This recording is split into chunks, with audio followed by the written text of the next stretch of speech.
How do I pick a topic that generates interest and excitement about people wanting to work with me? You had me at hello. Get your questions answered by Deb and Jen. Deb and Jen are at it again. Awesome. All right. Welcome to the Deb and Jen show. I'm super excited to be here with you today, and we're going to have some awesome, amazing topics that I'm just looking forward to sharing with you. So I am Jen, and I am Coach Deb. Woohoo! So today during the show, we've got a topic for you on how to choose your content for your live presentation. So if you're speaking, if you are running workshops, or you want to run workshops, or you want to speak to be able to grow your business, get your message out into the world, today we're going to talk about how do you choose your topic? And why does it matter if you pick one that is super awesome and that can get you booked? So why does it matter? And how do you pick one? Deb, thoughts, ideas? Well, it's a great topic because everywhere I go, and for example, I was just at a live, I say live, but in-person networking event yesterday. And so many people say, oh, I want to get more speaking engagements, or I'd like to do more speaking. And it seems to be kind of a universal thing for business owners. And the question is, okay, you want to do more speaking. So what are you going to talk about? And they kind of come up against a wall there, not sure how to pick a topic, how to make it relevant. And I think what we want to really focus on today, Jen, is how can it be a topic that's related to either my offers or the focus of my business, so that when I'm speaking, I'm generating interest in people wanting to work with me. One more of that. So I think that's a good one for our audience. How do I pick a topic that generates interest and excitement about people wanting to work with me? I want some of that too. So why don't you lead us off? Okay, absolutely. So when choosing a topic, so basically let me set the stage for you. You are a coach or no pun intended. Let me set the stage. Let me set the dun-dun. Thank you for that. Let me set the stage for you about how to choose a topic. So, scenario. You're a business owner, you're a speaker, you're a coach. If you have a business of any sort and you want to use speaking to grow your business, at some point, most of us consider, you know what, it'd be great if I had a talk I could go out and deliver, whether that's live, like human to human, or if it's live on Zoom or some other online platform. And when people begin to move into that speaking process, they often will say, okay, great. Well, I'm speaking to, let's say, a women's group. What do I know that I could speak to a women's group about? And then you begin to brainstorm. Got it. I could talk about anything. So that's a natural part of the process. You start thinking, well, I could talk about health. I could talk about wellness. I guess that kind of relates to my business. There's this creative process. But the truth is that when you're choosing a topic, the hottest topics are going to be topics that your audience has a burning desire to know about, a problem that they have that you're not necessarily going to solve it in, let's say, a 30 or a 60 or 90-minute presentation. Hurry up already. But what you can do is choose a topic that raises awareness, helps them to understand their problem more fully. And the better you do at choosing a topic that they're like, oh my gosh, it's timely for me. It's exactly what I need to know. I really needed that. The better off you're going to be. The more people are going to show up, lean in, listen, and be likely to say, you know what? Tell me more. How do we meet? Can I talk to you later? Is there a website I can go to? Anybody have her number? And I'll add to that this harkens back to what we did in the show a couple of weeks ago, which is it's not about you. It's about the audience, right? So you may be asking yourself, well, but how do I know what they really want to talk about? Well, virtually every audience that you will come up against or, be pleased to meet has some kind of event planner, organizer associated with it. Who's in charge here? It could be a small meeting, somebody who's running the meeting, or it could be a large conference event coordinator. You call them up and you ask them, what are the top 3 problems, concerns, or challenges of your audience in the health sphere, or in the business development sphere, or in the spiritual development sphere, whatever your focus is. And here's a surprising bit. If your audience is not at all interested, and if that audience is not at all interested or has any problems or concerns in your area of expertise, they're not your audience. Don't go there. Okay. Mhm. So assuming, to dovetail on what Jen already started, that you've got an audience who is your target market or primarily your target market, you pick a topic that will really resonate with what they're battling, challenged by, stressed by right now.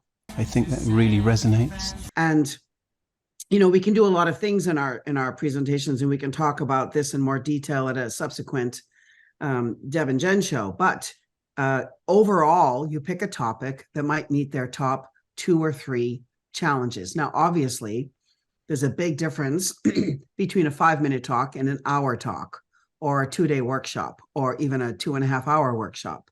So your topic will allow you to drill down on 2, 3, or more points. Okay, so overarching topic, how is it relevant to their main concerns? Go ahead, Jen. Love it. Absolutely. So yes, getting to the point, like where you're creating a workshop, you're creating a presentation that's going to be interesting to them. It's going to solve one of their top 2 to 3 concerns. Absolutely love it. Love the idea of reaching out to the event planner and asking. Sometimes event planners or people who are willing to bring you in, like the host, they might even be willing to send out an email, send out a survey, send out a questionnaire, or ask it on their social media accounts, whether that's Facebook, Instagram, etc., to actually poll the audience. Like that's a possibility. In addition to that, though, I want to talk about the flip side of this, which is a lot of new speakers will create a new talk every time they get invited to speak somewhere, which initially can feel kind of sexy. You're like, this is cool. Like people are booking me. You get excited to be booked. But I will tell you that as you mature in your speaking career, the idea of writing a talk a new presentation every time you get booked gets exhausting real quick, where you're like, wait a minute, why am I doing this? So I'm not saying there's anything wrong with writing a talk based specifically on the host and audience, like where you're getting booked. I'm just want to raise your awareness that as you mature, I just want to have this foresight and this future vision that as you mature as a speaker, you'll get to the point where you're like, here's the list of what I speak on.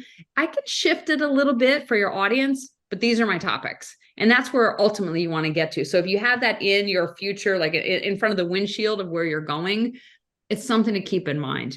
One other tip actually for getting booked, and I've used this quite a bit in the past, is if you know there's a certain organization that you want to be booked to speak, it's actually a really nice hack or a shortcut.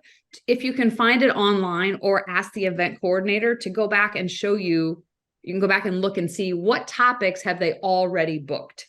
Now, I know the world changes and there might be a new hot, problem or something going on in the world.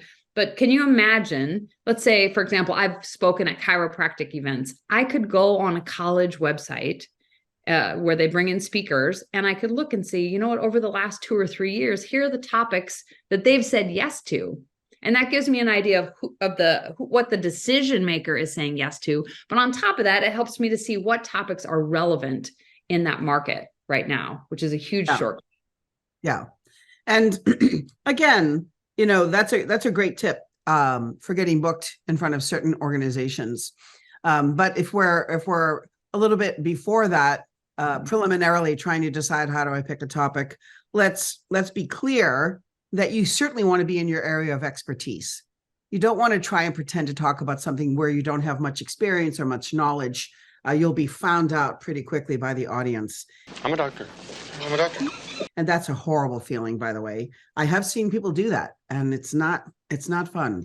So you're in your area of expertise. And then, like Jen said, if there are specific organizations that are hiring in your area of expertise or booking, because you're not always going to get paid. That's another topic. Then you can, yes, have your signature talk like Jen's talking about, or several signature talks, 2 or 3 of them. And then you can further customize certain points or stories or illustrations that seem like they're custom made for that audience, but they really are just a sort of a slight pivot or explanation that's a bit different for that audience. So it looks like you spent hours and hours and hours customizing, but it's really your signature talk that you've added a few extra things for. Let's say you're talking to accountants, or you're talking to beauty experts, or you're talking to small business owners, or whatever it is. You add a few elements that make it seem like, wow, she made this just for us. Did you make that just for me? And then you will be like the hero to the event planner, and the audience will eat it up. Yes.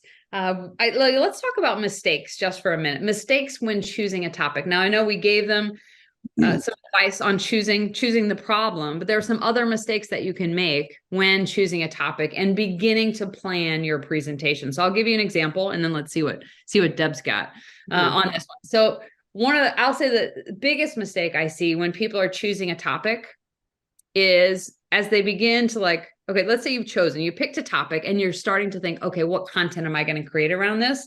I will say the biggest mistake that I see is that people overteach. They begin to solve the problem rather than taking their topic and turning it into raising awareness, I love pain-based workshops. Deb and I have a little bit of different background in these two areas. I love pain-based workshops where you're not going to show up and just teach all of your core content.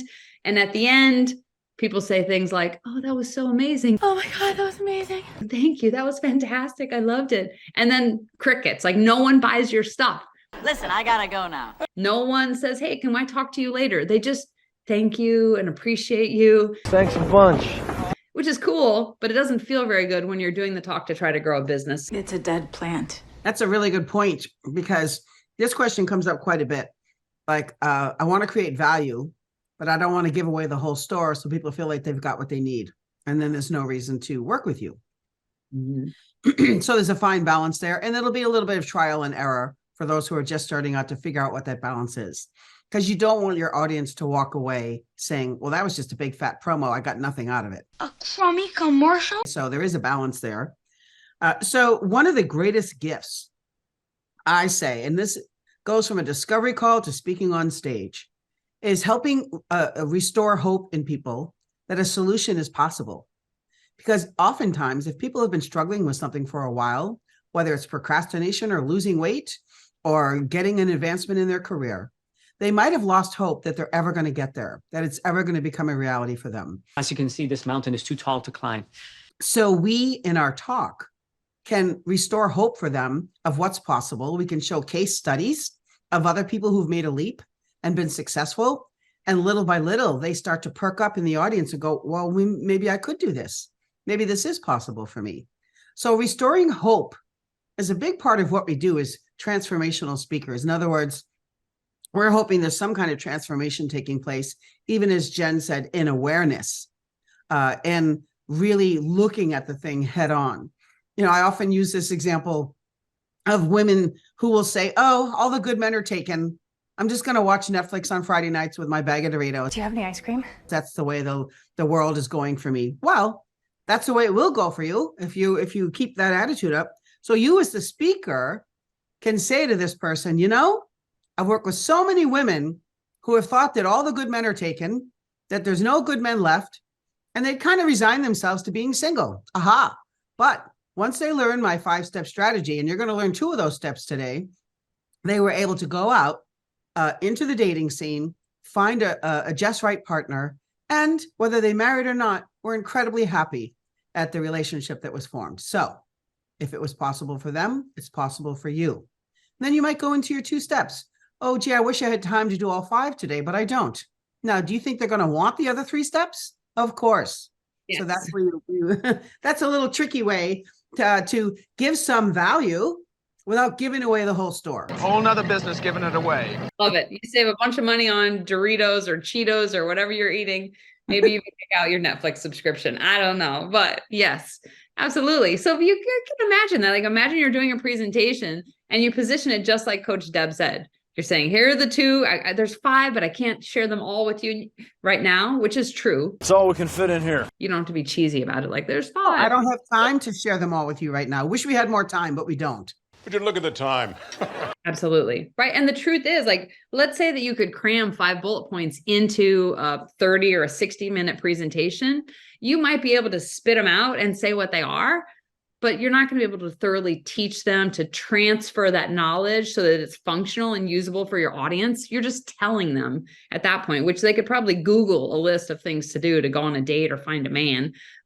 So it's true. You're not being inauthentic. It's not tricky or salesy. You're like, oh, I'm not going to tell you these 3 until you pay me. That's not what it's about. It's the truth. You can't possibly deliver all 5, even if you can list them and do them justice anyway, to actually serve your client. I just couldn't keep up.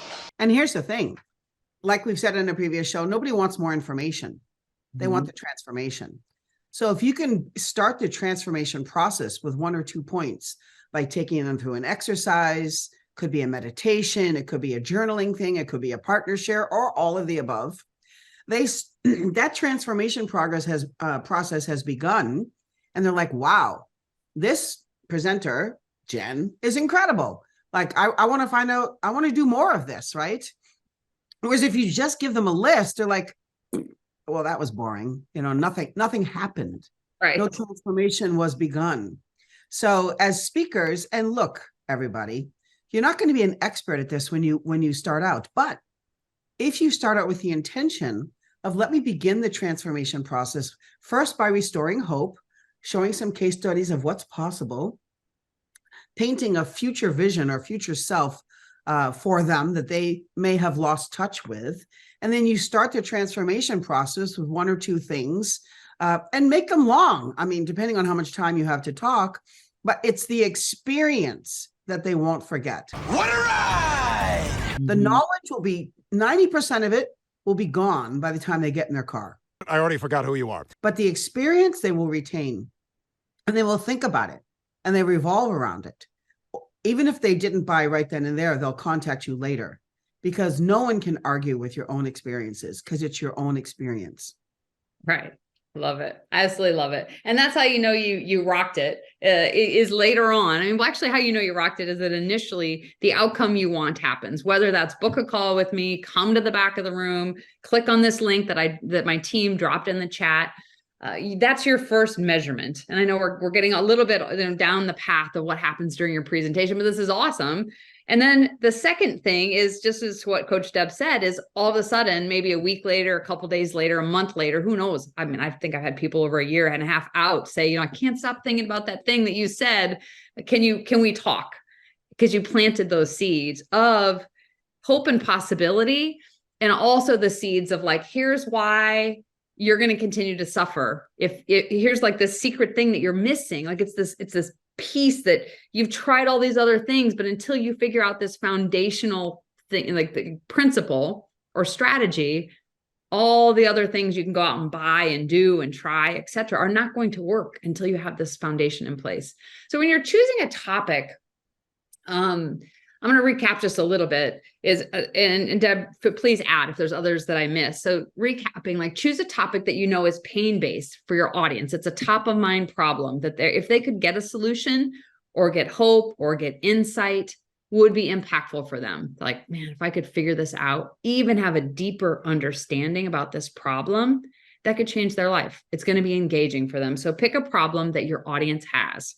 Number 2, you're going to pick a topic that you can discuss and go into the facets of why this is a challenge. You can educate, you can provide value. It is in your wheelhouse. It's an area of expertise that you have. Is there anything more? I got a number 3. All right.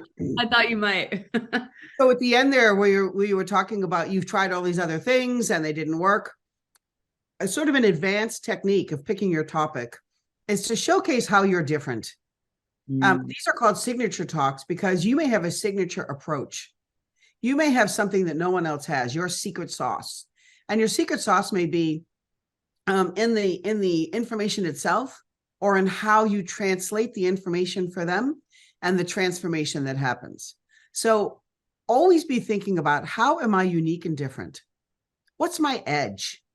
Where do I shine that no one else does? And this is a reflection you can do on even the nature of your business, by the way. Like, I've been in the field of public speaking for 30 years, I don't know. And I've grown and evolved in terms of what my specialty is. And I know for a fact, over many, many years of observing myself, that the thing that comes most easily to me, but is not practiced by a lot of other people, is the ability to do on-the-spot critiquing. That means you can stand up and do your presentation in front of me. And as a presentation coach, I can see immediately where the holes are, where your story fell apart, where your points weren't connected, where your summary didn't do a good job of leading into the call to action, all of it. I can see it, hear it, it like comes out of some other unknown area of the universe. My point is, you may not know what that is for you right now, and that's okay. Just go with what you have. And trust us when we say that this may evolve over time, and just be on the lookout for it. You know what? This seems to show up for me quite a bit. Oh, that's our secret sauce. This is kind of where my edge is. And start to own that as your signature sauce, your signature talk. And pretty soon you'll have maybe 2 or 3 of these signature talks that incorporate your genius in a unique way that no one else can do. Okay, so I just wanted to add that sort of, so we've got the problems and challenges of your audience, pain-based. They don't have to be in physical pain, by the way. It could be stress or losing sleep over, or they're just can't figure out how to get that, whatever, something that's causing them a struggle. Okay, so pain-based, struggle-based, stress-based problem, challenge, issue, concern. Being in your wheelhouse, right? That was your number 2. Yep. Number 3, what's your edge? What's your secret sauce? How are you different? And if you can take them through a process that includes all of that, you're going to be way ahead of the game.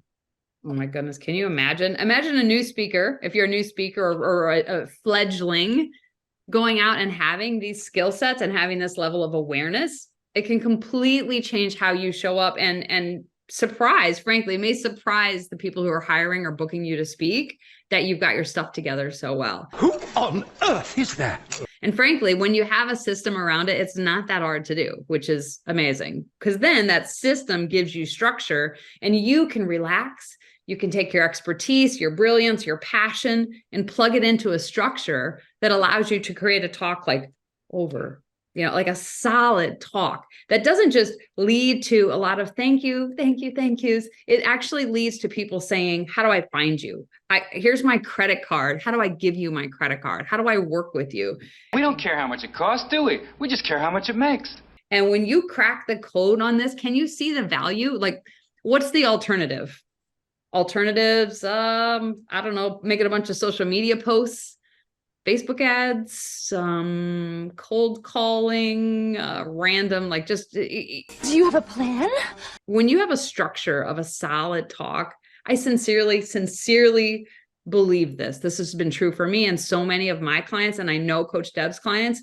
When you have a solid presentation that you're like, yeah, this thing rocks. Like I can go out and give it and change lives and light people up and get them to take action to come and get a deeper transformation. It is, it's liberating. It's like fireworks. It's freeing because now then, if you can imagine yourself having that presentation, now your task becomes just getting booked, going out, sharing the message, getting in front of people because you know that it works and that it changes lives and it enrolls clients. So it's stinking fantastic. It's super cool to see it happen. And I'd love for you to experience that 100%. So yeah, and Coach Deb is actually the master. Maybe let's do a show on telling stories. Cause I'm going to be honest, I don't identify as being like the story master. I think of you as the story master. Tell me a story. So that'll be an interesting conversation. I might even have to like brush up on my story info beforehand, but I would love to get into that as well in a future show. Yeah. Okay. So we got a question in the chat related to this. So somebody's asking, when I talk to the person who's booking the event, how can I best represent my topic so that I get booked? That's a good question. Do you want to go with that, Jen? You want me to? Let me rephrase it, or I'm going to say it back to you. So when they're looking to get booked, how can they stand out essentially? Like, is that when they're talking to the person hosting the event? Yeah. So I'll give you my 2 cents on this one is, for me, I'm about connection. I like to bring energy, enthusiasm, curiosity, connection. So for me, I'm going to make a couple of assumptions. First, I'm going to assume that whoever you're reaching out to, they've got an event coming up and they know they want a speaker. That's an assumption I'm going to make. So I reaching out to them, let's say we're actually having a phone call, a conversation, I would ask them a lot of questions. Like I would ask them questions like, tell me more about your event. I would ask them, what is a win for you? One of my favorite questions, like if this were to go amazingly, what would a win be for you and for your audience? They love that question. Because Well, a little nuance on that, Jen. What would need to happen for this to be a win for you? Yes. Yeah. Thank you for that. Yep. Right. So what would need to happen? So I like to put them in the moment of that my presentation has ended. I'm off the stage. I'm off the camera. What is going to be like, wow, I can't wait to invite her back. What is that going to be for you? And sometimes they might think a bit because no one asks them that question usually. And then they'll say, you know what, if our audience felt really inspired to blank, or if our audience had this information when they left, I feel like it would be really transformative for them. So now the beauty of this is you're actually putting your attention on that booking agent because you want to edify them. You want to elevate them and make them look good. We forget about that sometimes as speakers. We think about the audience, like, oh, the audience, they're about me. Like, what am I going to do? But there's a person in between. And that booking agent or host probably has somebody else that they're answering to, or that at least they're working with, that they want to impress. They want to look good. So I love to ask them, what would a win be for you? The other thing too is, of course, if you're in a live conversation with them, I also like to ask about past presenters, similar to talking about a website. Like, is there anyone else that you just love? Like, tell me more about that. So I will ask them to try to like begin to understand the vision they have in their mind for what a winning event would be, rather than making my own assumptions. Yeah. And you know, you as the speaker may have to prompt them a bit to think of specifics. Because he was great. He made us laugh. Oh, great. That sounds really, really, really fantastic. So what was he doing that made the audience laugh? What kind of was there experiential learning? Were there partner shares? Was it his personality? Was it the information that he provided? What did he do? Try to prompt your conversation so you get out of generalities and into specifics. Love that. Then what do? If they give you specifics, you say, you know what, that's right in my wheelhouse. That's what I do. My number one focus is experiential learning. In other words, I want your audience to be so enthralled and engaged with the material that I'm presenting that they will be thanking you, the event planner, for weeks to come for booking me. You know, and that's the feedback that I get when I speak. Now, if you're a new speaker and you don't have any feedback yet, then just change that language a bit. That is always my goal when I'm in front of an audience. Okay. You don't have to say that's the feed. Don't make up results, by the way, or feedback. You have references. Can you put me in touch with some of those people? And you're like, I was kidding. I haven't done that yet. Right. Do I have a neighbor that'll tell them that they saw me speak one time? Right. I was like singing in the shower. Yeah, 100%. Don't lie. Because even if you get away with it, somehow you're going to know. And everyone's BS meter is really high. Let's be honest. Like as humans, we know at a minimum, we know something's not quite adding up. You're kidding me, right?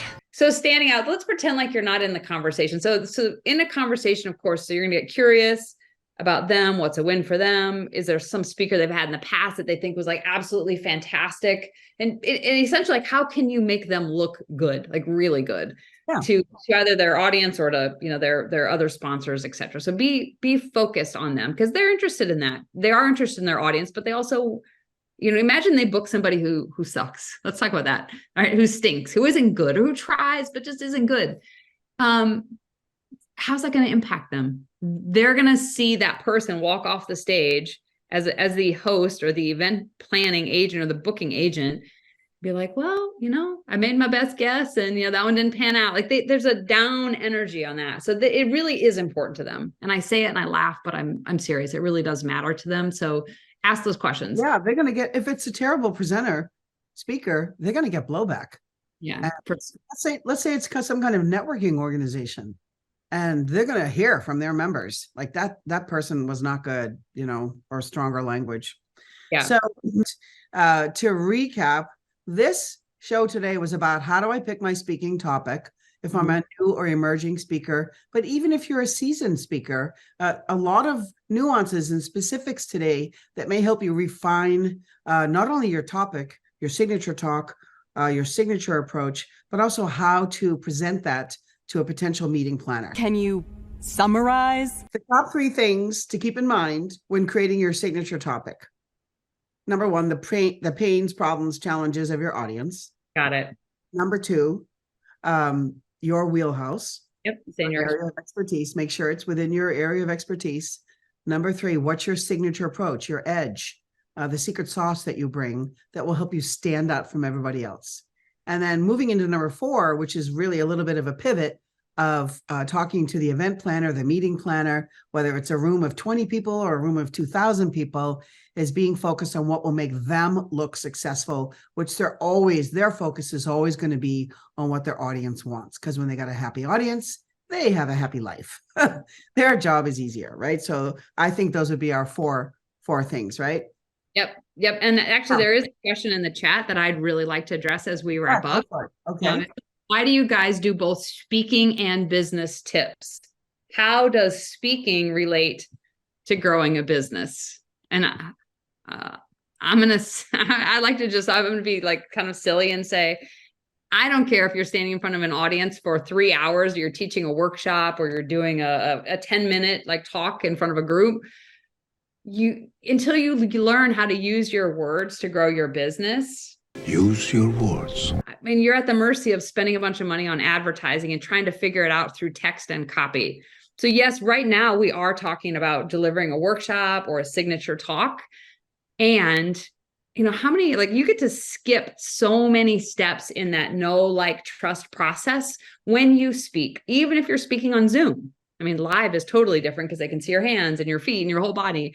But can you imagine, I don't know what kind of business you're in, the person who asked that question, but can you imagine having a signature talk or a discovery type workshop, a pain-based workshop that leads people to the conclusion that not only can you help them solve their problem, but that they like you, they trust you, they can feel you, and you can record them and use it over and over and over. So it doesn't mean that every time you have a presentation, you've got to physically be there getting up on the stage, but you can dial this all the way down to Instagram and TikTok and Facebook videos.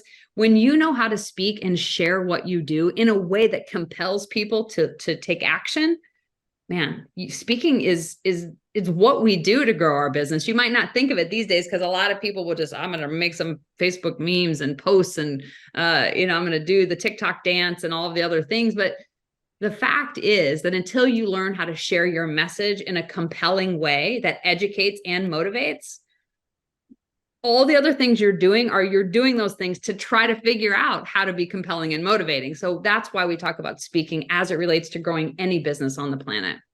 And I'm going to add something to that, even though I know we're going a couple minutes over. Yes, to figuring out a signature talk will help you refine the focus of your business, because you may be too broad right now. And as you try to come up, let's say this is even an exercise for you. I don't really want to do public speaking. Well, if you were going to pick 2 or 3 topics that were your signature talks, what would they be? And that may now turn into your signature offers. Okay. But to dovetail on what Jed said, probably no one's going to buy big ticket offers from you, anything over like, I don't know, $49 or $99 without hearing you talk. So you made people say, well, I don't want to do speaking. Well, I'm sorry, but have you ever recommended a restaurant without talking? So you need to learn how to talk well about your business. So yes, it's a great proving ground for that. And number 2, from a standpoint of growing a business, if that is your intention. So we're not just talking about motivational speaking here or inspirational speaking, but if you're speaking with the intention to grow your business, would you rather talk to one person 100 times, like 100 different people, one-on-one? Or would you rather talk once in front of an audience of 100? Speaking is the number 1 conversion tool from a marketing perspective. Getting in front of a large audience because they can see, feel, hear, almost touch you. In some cases, maybe you will shake their hand or whatever. That goes a long way towards conversion. In other words, people wanting to spend money working with you, investing in you, investing in themselves. So yes, that's why we choose speaking. So if you're ready to make the leap to being a speaker, like holding even a small workshop or a webinar, it is the highest converting a marketing approach, bar none. Bar none. It's even better than one-on-one over the phone or Zoom. Why? Because of what I just said. They watch you in motion. They watch how you interact with the audience. They see what you're about. They can feel your humanity at a much deeper level. So imagine if Jen and I were live on stage, which we have been together, how much more robust and emotional and attention grabbing that would be. So yeah, live, in-person speaking, even the word live doesn't cut it anymore because you can be live on Zoom, but in-person speaking is bar none one of the most effective marketing strategies. But you've got to perfect your process. You've got to work at it. You've got to be diligent. You've got to be a student of speaking. And we have a lot more to say about that, but let's wrap it up, Jen. You got to wrap it up. Okay, I'm wrapping it up in a second. I'm gonna wrap it up. I'm just gonna make a comment for the next person. This may be a show topic coming up, and that's why I'm gonna say it. Is there's a question in the chat that says, how do I make an experience for the audience? I'm a doctor. That's why I have to say this right now. This is probably going to take a while. I'm a doctor with a lot of information. We got a lot of ground to cover today. But now I'm worried that I will bore the audience. How do I convert info into an experience? And I feel like I'd almost like to leave it as a cliffhanger and say, I get it. I'm a doctor also, lots of information in my head. And it's being an academic, you may spend a decade of your life sitting in a class and having someone talk at you. And then you get a lot of information, and that's good. That's success in the doctor world. But then when you go out to speak, so many doctors, I think I'm going to say almost 9 out of 10 doctors, if they're newbie speakers, will go and try to share everything they know about the topic, thinking that if they share enough information, eventually people will be convinced that they need them. And so we'll talk about it on another show. That's a great one.